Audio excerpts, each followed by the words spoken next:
ఇప్పుడు నిజంగానే ఆయన మన కళ్ళ ముందు లేకపోయినా ఏంటి మీరు అంటే ఆయన మనం తలుచుకుంటూ వెళ్ళిపోవాలి కాబట్టి మనం కూడా మన ప్రస్థానం మీరు ఎందుకు అన్నారు మీరు కూడా అట్లా హ్యాపీగా వెళ్ళిపోవాలి అంతే కదా. ఎందుకంటే మంచాన పడి హాస్పిటల్లో పడి సూదులు గుచ్చించుకొని ఇవన్నీ వేసి ఏం లేదు, కాలుకు దెబ్బ తగిలింది, కొంచెం నడవలేని పొజిషన్ అయిపోయింది, బాత్రూంలో పడ్డ తర్వాత ఇంకా కొద్దిగా ఇబ్బంది అయింది అంతే తప్ప నవిసి సేవలు చేయించుకొని ముడ్లు కడిగించుకొని మూతులు కడిగించుకొని ఎవరిని ఇబ్బంది పెట్టలేదు కోటన్న. అది కోట శ్రీనివాస గారి కాలు ఎప్పుడు సార్ ఎఫెక్ట్ అది ఇక దానికి అంత కథ ఉంది లేదు తమ్ముడు. బాత్రూంలో పడిపోయాడు రెండోసారి, అంటే ముందు వేరే అయింది, బాత్రూంలో పడిపోవడం వల్ల మళ్ళీ దానికే దెబ్బ తగిలింది అక్కడ, అది కొంచెం ఎఫెక్ట్ అయింది.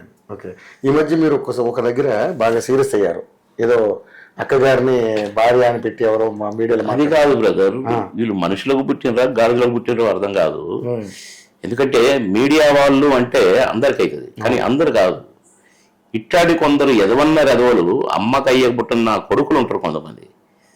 ఇప్పుడు పక్క వస్తే పెళ్ళమే వచ్చుదా, అక్క రాకూడదా, చెల్లి రాకూడదా, అమ్మ రాకూడదా, అమ్మను కూడా పెళ్ళం ఉంటాడా అంటాడా తమ్ముడు వాడు వెదవ. మళ్ళా ఇంకొకటి ఏంటి, వాడు ప్రివ్యూ చూడటానికే వచ్చిండు కదా. దాంట్లో నాది ఎలాంటి క్యారెక్టర్, ఉప్పు కప్పు రంగులో మరి వాడు వచ్చినోడు నన్ను చూడలేదా, మా పక్కన పెళ్ళం తోటి వచ్చిండు అన్నాడు, నా సొంత అక్కని పట్టు. కానీ ఆడు ఇంకొక పదం రాసిండారా, ఒకప్పటి నటులు, ఒకప్పటి 10 సినిమాలు నటిస్తున్నా, ఇంకా నా సినిమాలు వస్తూనే ఉన్నాయి, టీవీ సీరియల్ వస్తూనే ఉన్నాయి.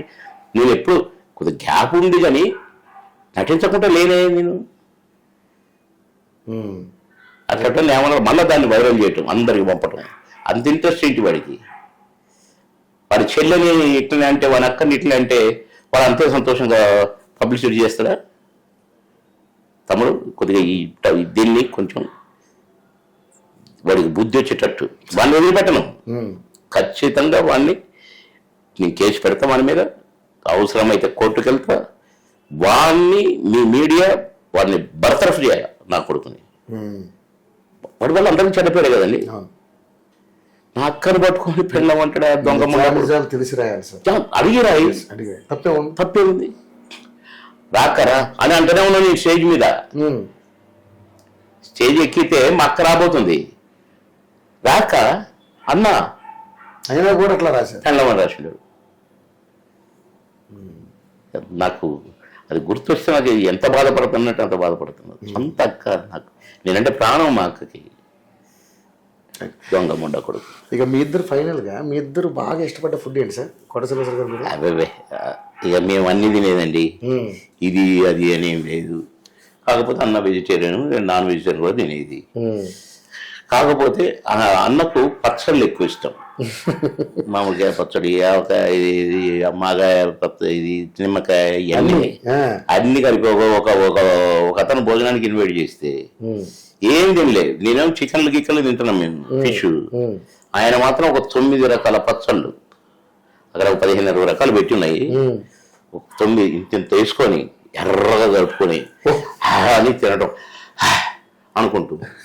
భోజన పీరియడ్ అంటే భోజన పీరియడ్ మా కోట బాగా తింటాడు, బాగా పనిచేస్తాడు. ఇక మీకు కోట గారు లేని ఆ లోటు మనం భర్తీ చేయాలి కాబట్టి దేవుడు మీకు ధైర్యం ఇవ్వాలి. ధైర్యం రైట్, మీకు మానసికంగా దృఢంగా. ఎందుకంటే మీరు కొడుకును కోల్పోయారు, ఆయన కొడుకును కోల్పోయారు, పైన మీరు ఇంకా గట్టిగా ఉండాలి. మేము ఇంకా అంటే ఒకసారి నేను 3 నెలల తర్వాత ఏమో బయటకు వచ్చి రోడ్డు మీద నిలబడ్డా. అవును, నేను తలుపులు వేసుకొని 3 నెలల నుంచి చీకట్లు ఎందుకున్న రూములో తలుపులు వేసుకొని నేను ఎంతోమందికి అన్నం పెట్టినా, ఎంతోమందిని చదివిస్తున్నా. నా బతకాలి, చనిపోవాలని ఒకటి, అంటే చనిపోదామని ప్లాను. అప్పుడు నో అనుకున్నా, అంతే. ఇలా ఉంది.